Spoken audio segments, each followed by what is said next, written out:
lood. Ja täna on need lood täiesti uues valguses.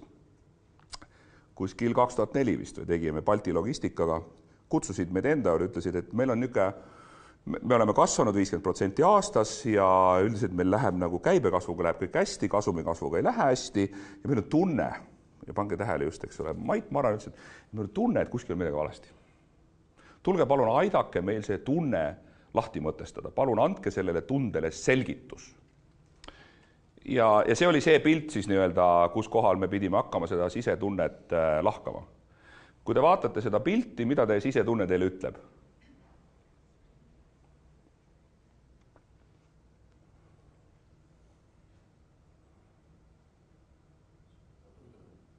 Just midagi. Ja täpselt see oli see, me istusime vist Andres sinuga koos või vaatasime seda pilti, ja kurat, see ei ütle mitte midagi. Ja tegelikult ütleb ju. Aga nüüd, eks ole, siin oli vaja pöörata oma mõistus teistpidi. See, mida meie analüütikutena alati otsime, on reegel. Reegel on see, siin ei toimu midagi, kõik, eks ole, jama on siin keskel koos. Aga mis on väljaspool seda? Väljaspool seda on mingisugused üksikud anomaaliad. Ja selgus, et need anomaaliad ongi kõige tähtsamad. Mis me tegime? Kasvukiirused on ju siin, eks ole, nende sisuliselt, eks ole, siis nende trendijoonde kaldenurgad, korrastasime pildi trendinurkade järgi. Kas nüüd juba kõneleb? Nüüd juba pilt kõneleb, eks ole. On näha, et meil on kliendid, kelle käive on vähe sellest, et eks ole, ta kasvab kiiresti, ta algab suhteliselt kõrgelt tasandilt, eks ole, ja need olidki need kliendid, kelle peal tegelikult see ettevõte oli 50% aastas kasvanud. Need oli 10 tükki. Nad olid viimase 1,5 aastaga endale hankinud 200 uut klienti. Need olid kõik siin. No kas nende klientidega on siis nüüd võimalik kasvada? No muidugi ei ole. Mait Marran praktiliselt selle samal koosolekul langedas otsus, et ta laseb oma müügitiimi lahti. Tal ei ole vaja seda. Tal on vaja leida aastas 10 klienti, mitte 300 klienti. 10 klienti aastas otsitakse hoopis teistmoodi. Nii. Tegime Reval hotelli grupis, uurisime, kuidas kliendid tulevad hotelli tagasi. Sellel ajal nad ei olnud mitte kunagi neid mustreid uurinud ja me küsisime, et mis te arvate, kuidas teie kliendid, et mis see nagu sagedus on, kui tihti nad teie hotelli tulevad? No kord aastas ikka on ju. Okei, vaatame, kuidas tegelik pilt on. Me tükk aega ei teadnud, mis oleks see õige vaade, kuidas seda asja vaadata. Ja mis mõttes tuleb tagasi. Meid ei huvita tegelikult lihtsalt see, kas ta tuli tagasi või ei tule tagasi. Ja selle pildi nüüd õige vaate kokku panemine, katsetades erinevaid variante, aga jälle kõhutunde pealt vaadates, et kas see pilt kõnetab midagi või kõnetab. Me panime siis tekitasime sellise teljestiku, kus siin on kliendi esimene külastus ja siin, eks ole, siis on kõik järgnevad külastused. Panime siia siis keskmise aja, millise vältel või millise tagant see külastus toimub ja siia panime tõenäosuse järgmise külastuse saamiseks. Sest me otsisime ju mida? Me otsisime lojaalsust, me otsisime seda, kui suur on väljavaade, et klient tuleb tagasi ka järgmine kord. Ja mida me ei teadnud, kui me hakkasime seda ülesannet lahendama, on see, et tagasituleku tõenäosus sõltub juba käidud kordade arvust ja võt siin ongi see graafik. Peale esimest korda, peale esimest korda pöördus tagasi mõni protsent klientidest, peale teist korda, kui nad olid 2 korda ööbinud hotellis, pöördus tagasi 5% klientidest. Ja mis me ühtasi siis taipasime lõpuks ja kõigepealt me taipasime, siis hakkasime otsima selgitust, et mis seal siis nagu tegelikult toimub. Oli see, et kuidagi selle esimese ja teise korraga oligi nagu selle hotelli külalise lojaalsusega juba kõik muutunud, kõik olulised asjad olid ära toimunud, sellepärast, et siin toimus 10-kordne tõenäosuse kasv. Aga siit edasi 3. korralt 4. toimus ainult 2-kordne. Midagi väga tähtsat toimus esimese ja teise külastusega.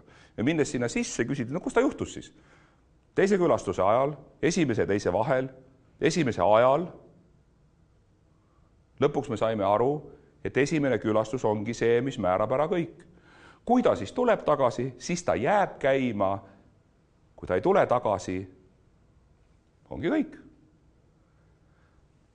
mis mõttes nagu, et esimese korraga nagu on kõik nagu klaar. Me küsisime ka seda nagu ekspertide käest, kusjuures need olid kõik erakordselt võimekad valdkonna eksperdid. Juhtisid sellel ajal, eks ole, juhi Elina Tilk, Felix Mägus, mitmed tuntud inimesed tänaseni hotelli businessis juhivad hotelle ja ehitavad ühe hotelli teise järel ümber. Küsisime, et millal teie arvates on klient hotellile lojaalne? Nagu selline crowdsourcing ütles, no 3-4 korda peab ikka käima, siis me juba hakkame usume, et ja. Ei mingit 3-4, ühest korrast piisas. Revali lojaalsusprogramm hakkas kliendile soodustusi andma alates 10. korrast. Nõnda. No niisugused väiksemad asjad, eks ole, et autode müüjatel on see, no minu meelest on kõikidel on see probleem, eks ole. Nii kui autogarantii aeg saab läbi, nii nad sinna nurgatagusesse töökotta lähevad. Miks? Noh, sellepärast, et siis ei ole neil kohustust enam meie juurde tulla ja seal on muidugi odavam ja nii edasi. Ühesõnaga selline üldlevinud linnalegend, mille me Andresega paar aastat tagasi vist oli, paar aastat tagasi siis lõpuks läbi hammustasime, läksime uurima, no vaatame siis, kas on midagi sellist või ei ole. See ei olnud enam nagu nii keeruline, eks ole, see oli nüüd selline suures 80% selline nagu meisterlik käsitöö ja 20% ka sellist nagu intuitsiooni, mida vaadata. Mis me tegime jälle, unikaalne oli see, et me manipuleerisime ajateljega. Panime siis kõik nii-öelda, siin on siis need garantii aja lõpu suhtes vaatasime töökoda külastavate autode arvu ja siin on siis see, kus garantii aeg lõpeb. Ja nüüd me pidime siis aru saama, et kas enne ja pärast garantii aja lõppu toimub mingisugune kvalitatiivne muutus. Noh, ei toimu. Mingit kvalitatiivset muutust ei toimu. Täpselt samamoodi nagu see langustrend oli, eks ole, siin enne, täpselt samamoodi see langustrend oli ka pärast. Küll aga avastasime ühe teise anomaalia. Mis need piigid siin on? See on inimloomus. See on see, et ma lükkan asju edasi nii kaugele kui vähegi võimalik, sulgudes ja siis veel natuke kaugemale, ehk siis enne garantii aja lõppu olulisel määral kasvab korraga nii-öelda hooldusesse saabuvate autode arv. Noh, loomulikult. Ma ju tahaks nagu lasta teha see kulul kõik asjad korda teha, enne kui garantii aeg ära lõpeb. Ja see on jälle midagi, mis on nagu väga praktiline teada, eks ole, et autod, kellel hakkab garantii aeg lõppema, et need üldiselt hakkavad meie hooldust ummistama. Et kui ma tean, eks ole, seda ette, millal see tuleb, siis ma suudan ka natukene paremini oma koormust jällegi juhtida. Nii et mitte midagi ei juhtu. 4. lugu. Scania raskeveokite müük. Peamine nii-öelda valupunkt konkurentsis on veokite müügil hinna ümber käivad kauplemised. Ja joonistasime välja, kuidas ühe konkreetse veokiga seonduvalt ettevõtte teenib kasumit. Saime sellise pildi. Noh, kõigepealt ekspert ütles, et et siin on ju, me teame küll, eks ole, et kuskil siin 5.–6. aastal, eks ole, tulu per auto hakkab langema, see on siis see koht, eks ole, kus veoki omanik otsustab, et vaja veok välja vahetada, ostab uue, aga mis häiris mind tükk aega? Oli see siin. Miks pärast esimesel aastal tahetakse nii palju raha kliendi käest korraga kätte saada? Noh, see on müügimarginaal. See on see, eks ole, veoauto müügist teenitav tulu. Ja nüüd see koht, kus õigesti esitatud küsimus või see kõhutunne, mis mind häiris tükk aega, oli see, et see Scaniale tundus olevat see hea äri. Mind see häiris ja ta häiris mind selle tõttu, et ma lõpuks oskasin selle sõnastada. Vaadake, sõbrad, kui te üritate siin kohe kogu raha kätte saada, siis mis on selle medali teine pool? Medali teine pool on see, et konkurent teeb 1% võrra suurema hinnasoodustuse ja ta saab endale kõik selle raha, mille teie kauplemise käigus maha mängisite. No kahju oli siis ära anda siit üks pulk veel või? On muidugi kahju. Miks on kahju? Müügimehed saavad palka selle pealt. Nende palk ei sõltu sellest, kas see raha peale seda, kui nad selle veoki maha müüsid, tuleb või ei tule Scaniale. Nende palk sõltub ainult selle pulga kõrgusest. Tegime eksperimendi. Andsime müügimeestele õiguse teha hinnasoodustust, kui ütleme see marginaal, millega nad müüsid, oli circa 10%, kui ma nüüd õigesti mäletan, midagi sellist, eks ole.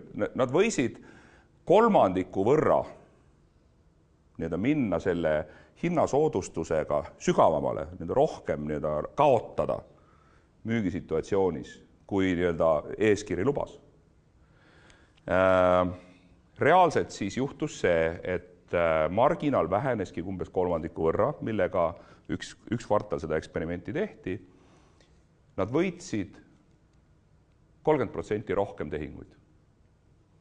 Ja selle 30% juba ainuüksi see, mis järgmine aasta tagasi teeniti. See 30% müügimarginaalist oli suurusjärgus mingi 2 või 3 miljonit krooni, kui ma nüüd õigesti mäletan.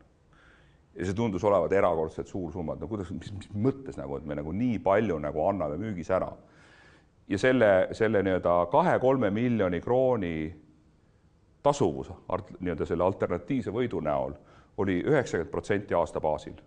Et kui te sama summa investeeriksite, siis eks ole, praktiliselt aastaga tuleb see raha teile tagasi ja sealt edasi juba on kõik puhas võit ja kui veoki eluiga on 5-6 aastat, eks ole, siis tegelikult te saate selle raha 4-5 kordselt saate tagasi selle aja jooksul, mis see klient on. Töötasin KPMGs kunagi ja nagu ikka, eks ole, siis vaja on käibet kasvatada. Mis see plaan on käibe kasvatamiseks? KPMGs oli circa 10 valdkonda, erinevat, eks ole, kompetentsi toote valdkonda, audit muidugi kõige suurem, aga siis igasugused muud asjad ka, ärinõustamine ja maksunõustamine ja juriidilised konsultatsioonid, IT-konsultatsioonid ja muu sarnane. Ja esimene idee oli see, et kuulge, et meil on ju 10 practices, eks ole, et meil on 10 praktikat ja kõik need peaksid vastastikku kõiki teisi müüma. Kui Saul läheb oma CRM-i jutuga, ma ei tea, eks ole, näiteks Tallinna Sadamasse, et siis ühtlasi ta peaks ju ka kõik teised tooted ära müüma, sellepärast et ristmüük ja kogu see ja kliendi suhe, et andke tuld. Kõhutunne muidugi ütles seda, et ega see nüüd nii optimistlik ka ei ole, et see ei lähe nii sama lihtsalt, sellepärast et me oleme tähele pannud, me ei oska küll selgitada seda, mis see täpselt on, eks ole, aga meie kõhutunne, meie sisetunne ütleb, et päris elus on kuidagi teisiti. See ei lähe kokku minu senise vaistliku kogemusega, kuidas need asjad käivad. Ja et seda vaistu selgitada, siis me uurisime, kas ristmüük toimib igas suunas sama kergelt. Võtsime teenuse A, vaatasime, millal klient hakkas tarbima teenust A ja uurisime, kas teenuse A, täna ma juba võin öelda, sellest on nii palju aega möödas, et see äriliselt enam mingit suurt väärtust ei oma, see teenus A on audit. Kas enne, kui klient hakkas KPMGst auditit ostma, ta mingeid muid teenuseid oli juba ostnud või ei olnud? Ja kui ta oli hakanud auditit ostma, siis kas peale seda ta hakkas mingeid teenuseid rohkem tarbima või ei hakanud? Ja siit on näha, eks ole, enne auditit on puhas maa, mitte midagi ei ole. Kõigepealt on audit, siis tulevad kõik teised asjad.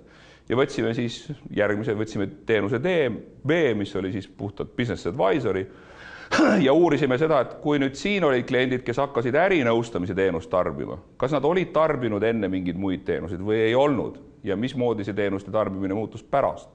Selgus, eks ole, sõltumata sellest, kas ta siis ostis Sauli teenused või mitte, see ei mõjutanud tema ühegi teise teenuse tarbimist, ei mõjutanud. Ja praktiliselt me saime kätte, eks ole, et meil on ainsad toimivad suunad, eks ole, sellelt tootelt sellele tootele, sellelt tootelt sellele tootele. Mis me siin tegime, meil oli see taju, et see asi nii ei käi, meil oli nüüd vaja leida, eks ole, ja kontrollida, kas meie taju on õige. Mis ma oskan kokkuvõttest öelda? Meil on 2 analüüsi liiki. Üks on selline vajadusest tüüritud ja seda saab teha väga edukalt Exceliga. Kui te peate võtma faktid, kontrollima, siis eks ole, siin ei ole ClickView edu, tema eelis ei ole mäekõrgune, aga kui teil on selline uute asjade otsimine, et kus on uued võimalused või kus kohal on midagi, kus on need riskid, midagi, mida me ei ole täna suutnud ära tunda, aga mis tegelikult, eks ole, vähendab meie efektiivsust, ohustab meie äri, siis võt selline nagu uudishimust ilma konkreetse küsimuseta analüüs.